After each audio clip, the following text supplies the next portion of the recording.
Welcome to Donker Farm, one of the city's newest conservation land acquisitions.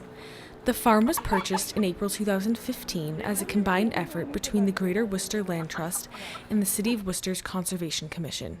The City of Worcester is really committed to making sure that we maintain and keep as much open space as possible. We're a city that is constantly growing and changing and evolving, and we want to make sure that we keep some of these opportunities to get outside and enjoy nature and create habitat for wildlife and, really just kind of create some open space that, in an otherwise busy, bustling city, people can enjoy not only now but in the future. This will protect this land and protect this open space in perpetuity. So it'll never be built on, it'll never be developed, it'll always be protected for future generations to come out and enjoy. And what we see today is what people 100 years from now will say. The 23 acres of open space is available for walking, hiking, bird watching, and other forms of passive recreation. But Donker Farm is not just any old open space. It has been grandfathered in as one of Worcester's last working farms. This particular farm won't be developed into multiple house lots or something else that would kind of take away from the character of this area. It's one of the last working farms in the City of Worcester, and so working in concert with the Greater Worcester Land Trust, we're going to not only maintain the land, but we'll maintain that working farm.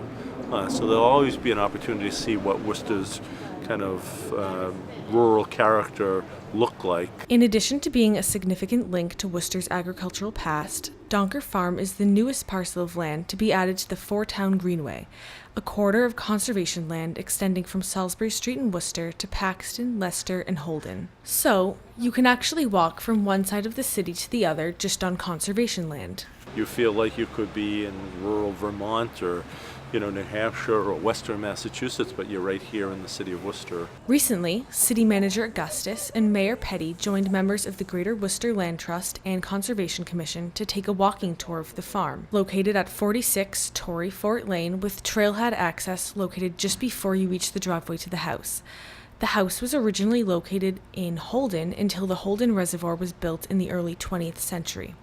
The house, being on the land that was going to be flooded for the reservoir, was sold and physically moved to its current location. The modern era of Donker Farm began when Elizabeth Donker and her family bought the farm in 1978. We've lived here since 1978.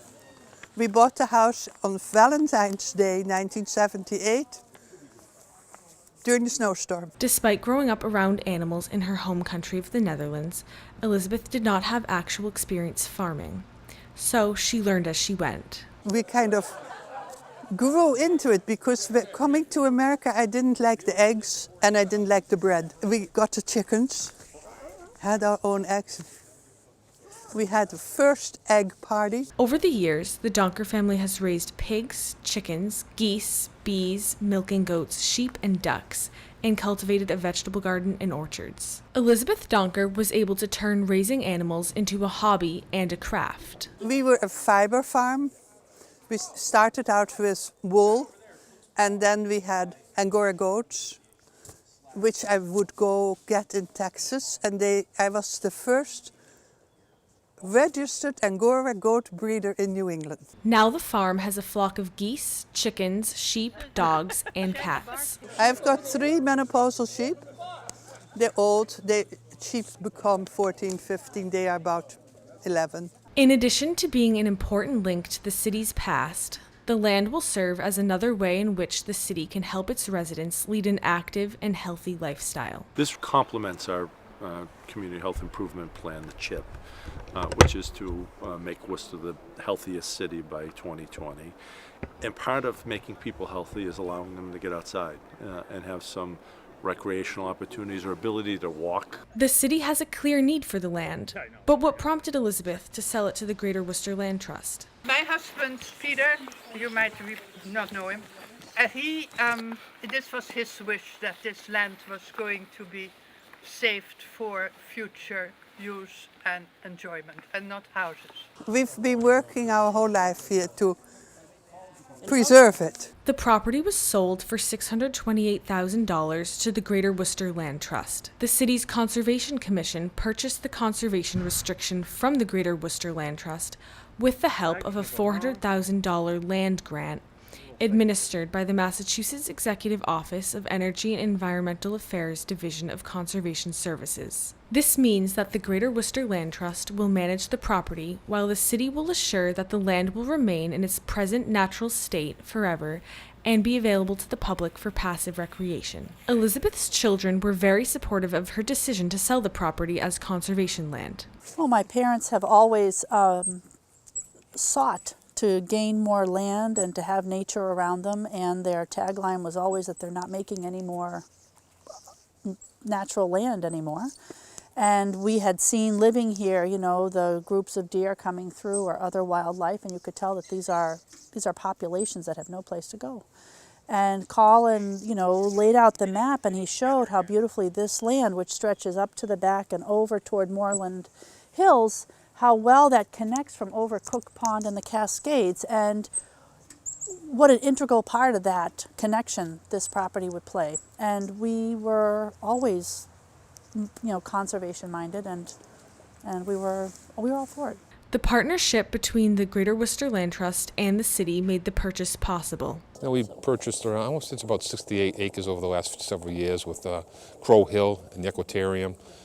So we put a lot of money into the open space. It's, you know, it's expensive, but the city can't afford to do it by itself, and that's why it's great to have a partnership with the Greater Worcester Land Trust and other organizations in trying to get state grants to help us purchase these properties. The Donker property is one of 3 recent conservation land acquisitions by the City of Worcester. The city purchased 13.7 acres at Crow Hill North in June 2014 and a 6.3 acre conservation restriction at Ecotarium West, which is owned by the Ecotarium, in May 2015. It's going to be a nice walk. I'm glad that Colin is, and the Greater Worcester Land Trust has purchased this land off the City of Worcester in the cooperation of 23 acres of open space. And I want to thank Elizabeth and Donker Farms for working with us. And it's going to be a great experience. People can walk and do the walking trails and connect into the neighborhoods of the City of Worcester. But it's all going to provide almost, I would say it's going to be at least 400 acres if you start from Moreland Green Drive and walk through here, go to Cascade Park and go up into Paxton. There's going to be a great Boynton Park. You could have a great hiking experience there in the City of Worcester. As for the future, Elizabeth hopes that the farm will become a learning opportunity for area residents. I hope that Colin can make this into not into a petting zoo, but into a place where people can come and look at animals and realize that they are living loose. You know, they're not tied up, they're not for purpose, they're not for food. The wool, I do spin the wool and I knit the wool and make warm mittens for the neighbors and stuff. But I do hope that it is learning and teaching nature and not animal husbandry per se, but to keep some animals is a good idea. You got chickens, geese, goats, and so it's a great place to come. Worcester has approximately 873 acres of publicly and privately owned conservation land, which is available for passive recreation purposes. 57%, or 494 acres, is owned by the Worcester Conservation Commission. The remainder is owned by the Greater Worcester Land Trust and Mass Audubon. The Greater Worcester Land Trust is already hard at work at Donker Farm, clearing walking paths and posting signage, and they have just built a gate to allow people to pass through while not allowing the sheep to escape. This is nice. A hidden paradise, and it is we've kept it like secret.